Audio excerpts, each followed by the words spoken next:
Antes de mergulhar nesta história incrível, considere se inscrever no canal e ativar o sininho.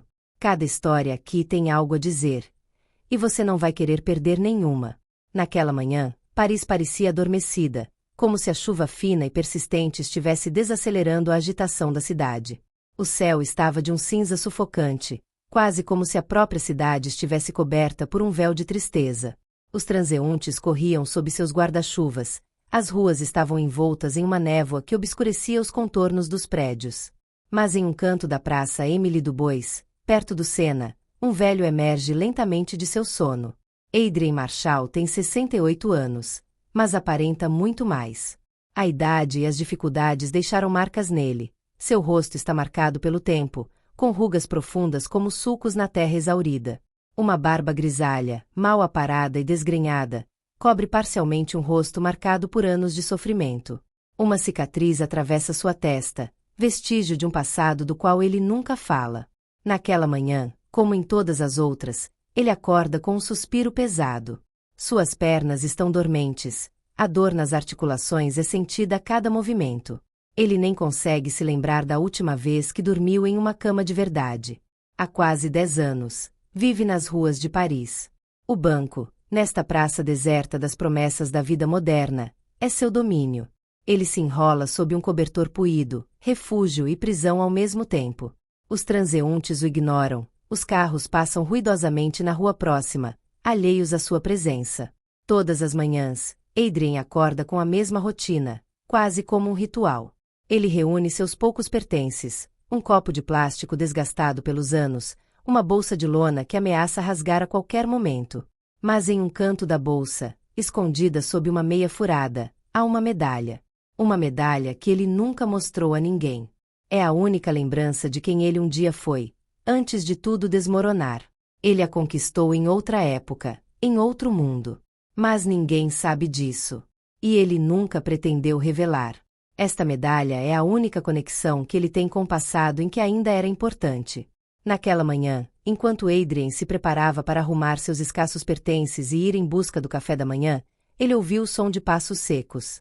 O segurança, um homem de rosto severo e olhar frio, aproximou-se dele. Ele vestia o uniforme cinza claro de agente municipal, um macacão estéril que combinava perfeitamente com a atmosfera sombria da manhã. De pé, disse o oficial, sua voz brutal rompendo o silêncio. Não tenho para onde ir, senhor, responde Adrien, com a voz rouca e cansada. Você está violando o decreto municipal. Só um tempinho, por favor, Adrien fala suavemente, quase como se quisesse se convencer. Você está violando o policial, nem o deixa terminar. Você terá que me seguir. Adrien fica parado, imóvel. Ele não resiste. Já viu pior. Muito pior. Os anos o tornaram um homem silencioso, um homem cansado de lutas inúteis. Ele sobreviveu à guerra, à perda, ao esquecimento. Por que lutar contra outro segurança? Ele se levanta lentamente, seu corpo protestando a cada movimento. Dá alguns passos à frente, seguido pelo guarda que não lhe dá trégua. 2 dias depois, no tribunal de um bairro, a luz da manhã entra pelas janelas empoeiradas da sala de audiências. O lugar está quase deserto. O jovem promotor adjunto, um homem com pouco mais de 20 anos, está sentado à sua mesa. Ele folheia os arquivos, parecendo distraído. Nada o preocupa hoje. Ele se depara com um arquivo entre muitos outros. Caso 783B Adrien Marchal, morador de rua. Motivo: instalação ilegal em espaço público. Ele dá uma olhada rápida no arquivo. Mais um morador de rua, mais um caso de vadiagem. Nada de extraordinário. Nem mesmo algo para anotar em seus relatórios. Tudo acontece mecanicamente. O escrivão então entra na sala, com o olhar distraído fixo no jovem promotor. A audiência está marcada para as 10 horas, na sala 3. O juiz Lambert preside, ela acrescenta sem muita emoção. O promotor assente, indiferente. Guarda o processo e se levanta, pronto para realizar seu trabalho habitual, uma simples formalidade administrativa. O tribunal está quase vazio. Um jornalista local está lá, procurando contos para publicar. Alguns estudantes de direito estão dando seus primeiros passos no sistema jurídico. Uma voluntária de uma instituição de caridade aguarda, com sua bolsa pendurada no ombro, pronta para oferecer seu apoio aos mais necessitados. Adrien entra na sala sob o olhar atento de 2 policiais, ainda calmo, ainda digno, apesar das roupas amassadas e dos sapatos gastos. Seu olhar está fixo em uma distância que ele não compartilha. Ele nunca buscou reconhecimento, mas algo nessa situação, nesse ambiente frio e impessoal, traz de volta memórias que ele preferiria esquecer. O juiz Lambert, um homem rígido, mas com uma certa humanidade no olhar, examina os documentos do processo. Ele olha para Adrien, tentando capturar sua atenção.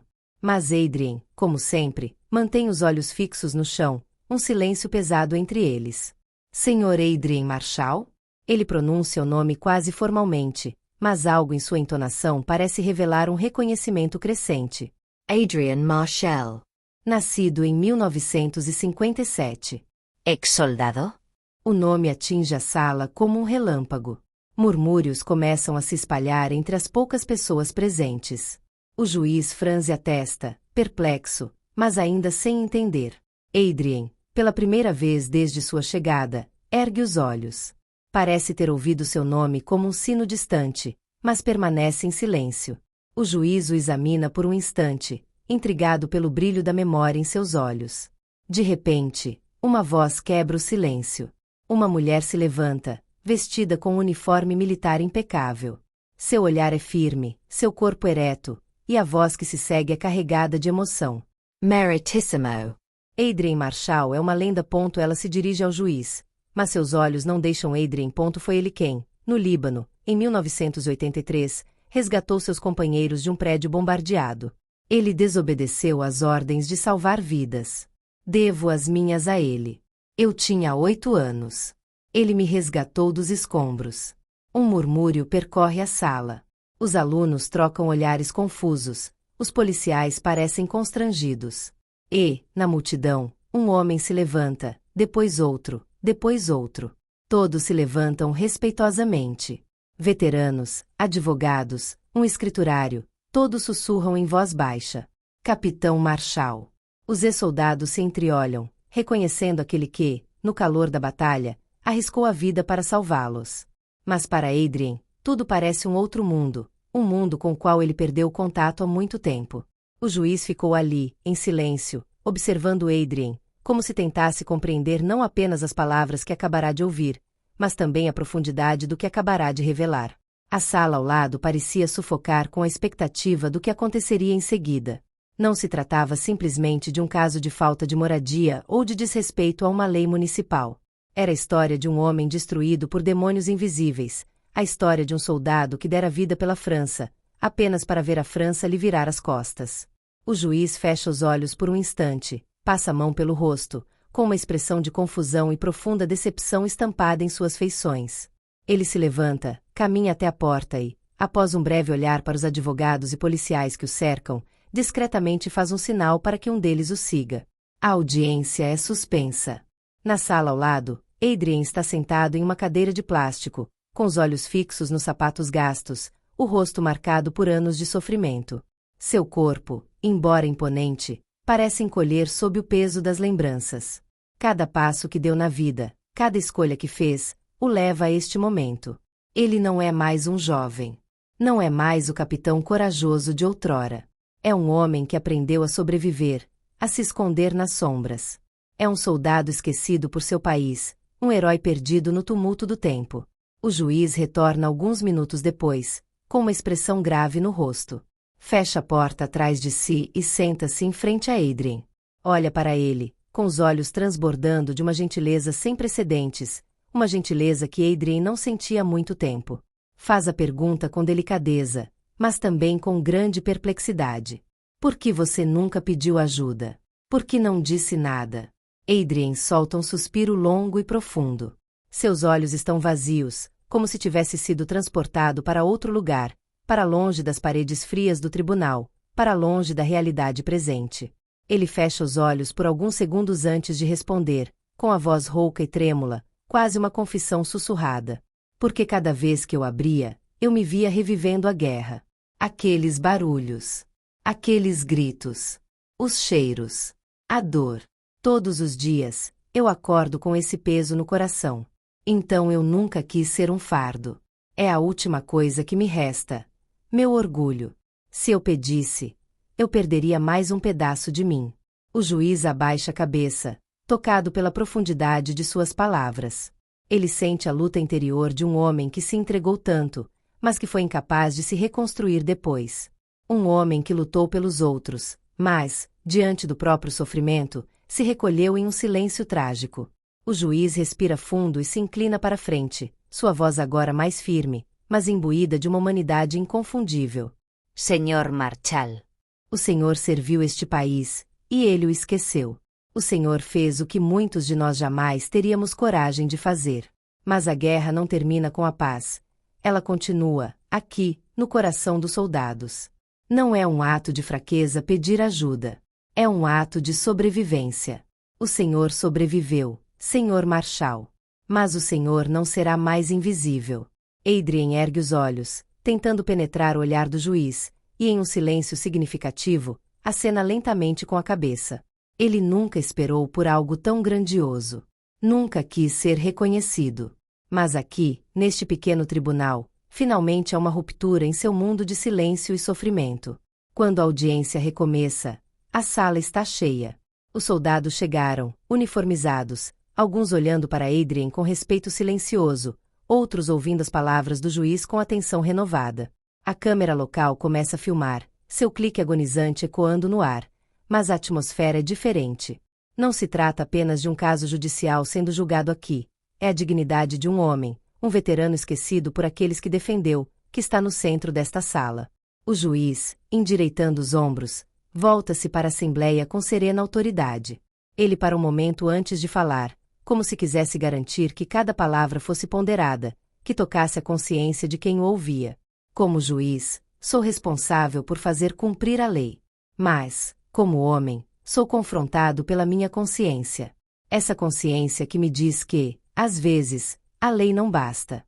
Ele então se vira para Adrien e anuncia com absoluta solenidade. Senhor Marshall, encerro o seu caso. Este tribunal pede desculpas. A República se esqueceu de você. Ela lhe deve mais do que um simples perdão. Ela lhe deve reconhecimento, moradia e cuidados. Ela lhe deve sua memória. A sala permanece congelada em um silêncio respeitoso, até que aplausos irrompem, primeiro tímidos, depois mais altos, mais sinceros. O som desses aplausos parece quebrar o peso da atmosfera, trazendo de volta à vida uma história muito ignorada. Poucos dias depois, Adrien recebe um convite oficial para o Hotel des Invalides, um lugar repleto de simbolismo. Lá, ele finalmente recebe o reconhecimento público. A televisão transmite sua história e, em poucas horas, milhares de mensagens chegam. Mas não é o reconhecimento midiático que mais o comove.